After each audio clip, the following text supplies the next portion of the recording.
Welcome to the Motormouth YouTube channel. I'm Zach. I'm Andrea. And we do full-length car reviews each and every week. And halfway through, we stop for a segment called Questions, Coffee, and Cars. And we spun it off and we're up to 57. 57, you And got how it. do you get a question in? Follow along on Instagram at Motormouth_Andrea. Every Sunday morning at 7 a.m. Pacific time, I put a post out with us holding coffees. Get your questions in. It's only up for a short time. Once we gather our questions, the post is deleted and we start the show. Time now for Questions, Coffee, and Cars.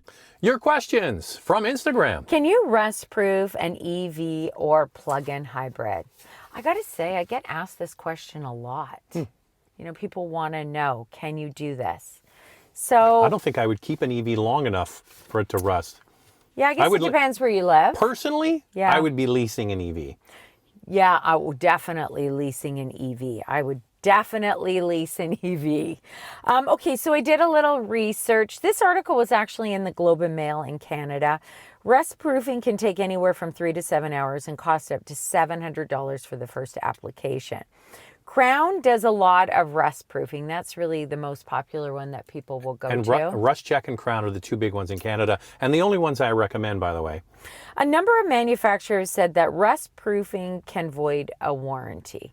So I hear that often. So when people ask me this question, I always say, you better check with the dealership. I don't want to give you advice to go ahead on it and then your warranty is void.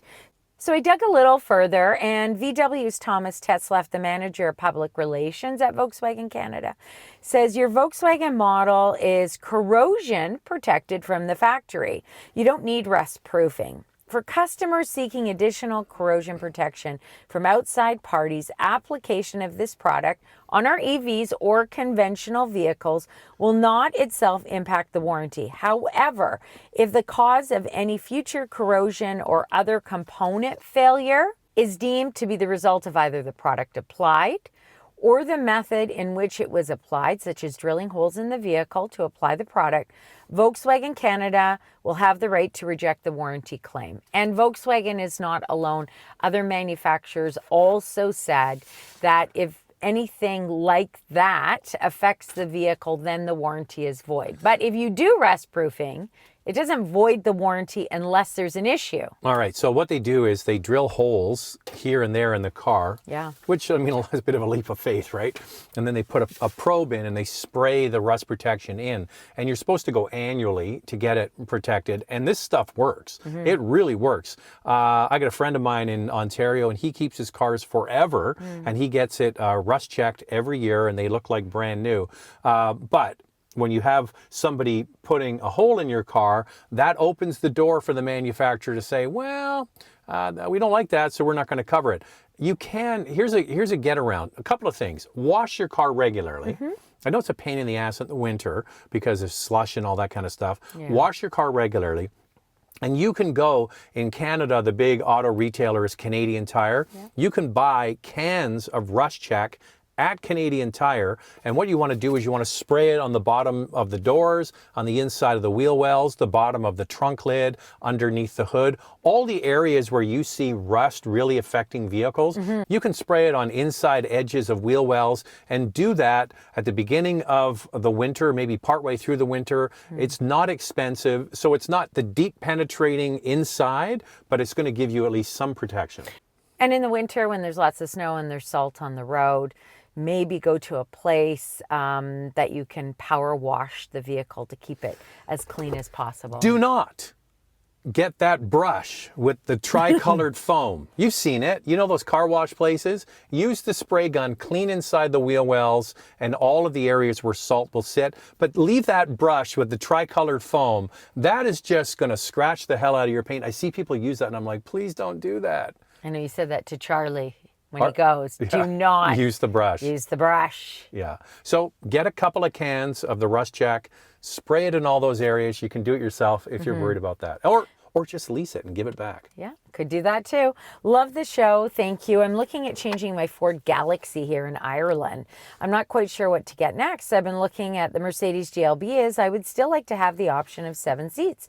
What do you recommend? We like the GLB, especially the AMG model from Mercedes-Benz. What the hell's a Ford Galaxy? I don't know. We'll have to look that up. Yeah. It's obviously a Ford they don't sell here. No. It's in Ireland. So yeah, you can get the GLB with the little jump seats in the back. It's quite handy and it's surprisingly roomy. Now, I wouldn't want to put anybody big in the back, like a mother-in-law, Andrea. No, we wouldn't want a mother-in-law back there. Absolutely not. I haven't had a change of heart. This joke still stands. People don't like it. Well, mother-in-laws don't like it. But yeah, the great thing about the GLB is it's crazy how roomy it is. I'm a huge fan of the GLB. Yeah, same here. I would go for the GLB. It's boxy. The interior space is really quite good and it's comfortable. The only thing is the AMG model, if you are thinking AMG, doesn't come with a heated steering wheel. And the Galaxy was a huge car that was sold. Like the Ford Galaxy, I remember being this land yacht from the 70s and 80s. Do you want me to look it up now? No. Okay. Grab a picture and we'll post it. I'm going to post a picture of it, yeah. Insurance, what to get to protect you and your car. Well, can I just talk about EVs and insurance to get to protect you? I am almost done with battery replacement stories. But this is an important thing because I say you should have an EV checklist when you go to the manufacturer when you're buying an EV. Ask them, do they have technicians in place? If you do impact the battery, how will it be assessed at the dealership? And we recommend leasing an EV just to protect yourself, but also get gap insurance or replacement insurance. We have that on our Honda Civic for our son because he's a new driver. We actually got 5 years. It is not inexpensive. No, it's not inexpensive, but as we found out, replacing a battery in an EV isn't expensive either. Yeah. So now you're talking about cars generally. That's something you want to talk with your provider about. The number one thing is the liability insurance. Yeah. And that's the most expensive part of the insurance. And I used to do interviews for radio, Andrea, with people who worked in the, they were lawyers and they worked in the, going after insurance companies for settlements. And they said you should have $5 million of liability on your car. So a lot of people have only like $1 million. And they said the difference to go from like $1 million to $5 million isn't that much. But if you're ever in an accident and something serious happened and you injured somebody, it's good to have that extra insurance. The biggest part is the initial liability insurance. Getting that extra, it doesn't cost that much. And that's what they recommended to me. So all our cars have $5 million liability. Hi, Andrea and Zach. The BMW X5 xDrive 40i I ordered is the Sport, formerly X-Line trim. It's not the M Sport trim, so it won't come with the M Active suspension, but it seems M Active can be added later via software for a fee. Do you have a take on the M Active suspension versus the standard?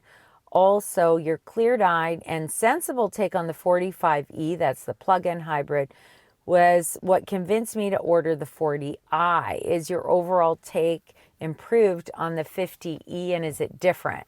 So yeah, they improved the range on the plug-in. It was only 28 kilometers and they added a whole lot. So yeah, I'm a huge fan of the inline base engine in the X5. But here's the number one thing I've always said about BMWs is always drive the different trims if they have them available with sport and not with sport, with different size wheels. It's the one brand I find where the sport suspensions and the size of the wheels makes a huge difference to the drivability. I wasn't aware that you could get an over-the-air software update to get the M suspension. Same. I didn't know that. I had no idea. He says he thinks, but I mean, that would be pretty good if you buy the vehicle without it. So you're telling me get it. All the hardware is included and it's just software? I don't know about that. I'm not familiar with that. The 50E, I think, is a terrific vehicle now. Yes, so definitely my thoughts on that have changed a lot. So here's something interesting. I pulled it off of a Reddit forum. On this, they're always reliable. Well, no, but listen to this. So this guy went for a test drive. He test drove them back to back. So one with the adaptive M suspension and one without. So he said he believes that it's more comfortable and it has a sportier feel to it than the air suspension. He was shocked. He really thought that the air suspension would eat up those bumps in the road. And he said that the adaptive M suspension was better for that. And so he actually went with the adaptive suspension over the air suspension because he drove them back to back. All right, so that tells me that it's not upgradable. If one has got the air suspension, that's a totally different setup. Yeah. So you've got springs and electronically adjustable shock absorbers over air suspension, which are air bags that basically support the vehicle. Yeah. So yeah, I don't know. If you So could this get is it, what I would do. I would try check with them. you try them, but I would check with your dealership and see if you can add it later through a software update. I would get that confirmed, because on Reddit, these people who own these vehicles and tried both of them went with the adaptive suspension. They just said that it was better. They enjoyed it more. If you had to pick between a Mercedes GLB or Audi Q3, which one would you get and why? What would you pick? Well, if it was all about the dollar, it would be the Q3. The Q3 is the value leader. It comes with, it's a handsome little unit. It's very simple on the inside, but it runs on regular gas. We've talked about that many times, and it doesn't cost a fortune to buy it, where I think the GLB is a class above when it comes to refinement. The interior is just that much nicer. It's the boxy shape I love. You got more space. For me, if I could afford the GLB, I'd get the GLB. Yeah, I feel the exact same way. The Q3 is good. There's a lot of value with the Q3. I think that it's cute as a button. It has a bit of a sporty feel to it, but it's got quite a bit of hard plastic inside, so you kind of have to overlook that if you buy it. But people who own the Q3 are really happy with it. But there is just such a huge price point difference between the two, especially with Mercedes-Benz. There's a lot of add-ons, less with the Q3. My wife and I enjoy your videos and find them informative and helpful. Thank you. We're in the market for a midsize luxury SUV that is a plug-in hybrid. We've narrowed the choice down to the Porsche Cayenne and the BMW X5, both excellent SUVs. Question is, the Porsche Cayenne worth the extra 10 to 20,000 over the BMW? My wife favors the handling characteristics of the Porsche, and I prefer the awesome but less expensive X5. Well, the interesting thing is that the plug-in hybrids from the Cayenne haven't been released yet. I mean, they've talked about them, they've told us what they are, and there's a bunch of them available, but they've yet to be released. I think there's a software update they're doing on it or something. Yeah, and also the range hasn't been released. I keep asking, what's the range of this new Cayenne e-hybrid? And from what I've heard, it has improved range, but not by a lot. So I still think that the X5 50E will be a better option for range. I agree with your wife. I think Porsche handling is just wonderful. I really love it, but so is BMW. And I'm not sure, with the lack of range that the Cayenne e-hybrid offers, that it's worth the extra 10 to 20,000. I just go base Cayenne to base Cayenne. Forget the plugins. I still think that the winner for value and overall packaging is the X5. It's got the conventional dashboard with the iDrive, beautiful electronics, easy to use, and more of a conventional interior. Cayenne, base engine to base engine, has similar horsepower, but I think they kind of cheaped out on the interior. Then you layer on the hybrid. We don't know the exact number for the Porsche. We do know that the X5 has much better range than it used to have and is cheaper. It's kind of leaning more towards X5. Same. I have a 2022 Cayenne e-hybrid coupe, 3-liter. I know you've touched on start-stop feature and its issues. My concern is when I'm in full electric mode and have to accelerate hard, the engine starts from cold to high RPM. Can this be detrimental to the engine health and longevity? Okay, so I just want to say, with the last e-hybrid that they came out with the Cayenne, the original one, the gas engine would come on and off all the time. Yeah. And then with the last one, they switched it to just being electric. That's right. So the gas engine's along for the ride. So what you're talking about is you're driving along, it's a cold day, and then you want more power, so you ask the engine to wake up. So you're asking a cold engine to do its job. So we reached out to the local dealer here, and Lewis replied, and what did he say? Lewis said any plug-in hybrid should be treated as a normal gas engine in extreme cold weather. You should let the engine get to operating temperature for best longevity and running of the vehicle. If you're going to drive in electric mode only, you should warm up the gas engine like you would on a normal gas vehicle. So Zach and I were talking, put it in hybrid mode. Don't drive it in pure electric mode initially. Let it all warm up. That's pretty good advice. Really good advice. Yeah, so asking it to go from ice cold to full RPM is not a good idea. No. Yeah, so drive it in the hybrid mode, let it warm up, and then switch it to pure EV. Yeah, That's the great thing about it. You have all the controls, you can do that. What are your thoughts on the 2024 Hyundai Santa Fe? My wife and I think it has Land Rover vibes and are intrigued by it. We're intrigued by it too. We saw it at the LA Auto Show and it looks really good. I think it does have some Land Rover vibes to it with its boxy design. I think it's a Land Rover mated with a Ford Flex. The Ford Flex, I loved, by the way. A lot of people didn't. They thought it was just looked like a hearse. Yeah. I thought it was great. Big box on wheels. You could even get the 3.5 liter EcoBoost with 365 we had it horsepower. On a trip one time, yeah, we had it remember? on a press car in California. It went like a bomb. So yeah, Kids were comfy in the back So seat. it's interesting the way you look at it. If you think in your mind it looks like a Land Rover, you see Land Rover. Yeah. If now that I've said it looks like a Ford Flex, that's all you're going to be able to see. It definitely has some Ford Flex for sure. And I bet you if the Ford Flex came out today, it would have done a lot better than what it did back then. What's surprising to me is just how different the Santa Fe looks compared to the outgoing model. I always liked the outgoing model. I liked the interior. It felt very upscale, but they've gone to a whole new look and we look forward to driving it one day. I think it's going to absolutely crush in the marketplace. People want their trucks to look like trucks. Yeah. And this thing looks like very rugged. To your point, this is the last one, Andrea, to a Land Rover. I'll tell you why. I'm just going to come clean. This is the coldest day of the year. It is like minus 15 today. Yeah, it's freezing cold So we here. warmed up, we drove around, we warmed up the car. And now it's been shut off for 20 minutes. So we're going to have to start the car again. So, I don't know, you can't see our breath, but it's chilly. Okay, here we go. Hey guys, amazing content. Thank you.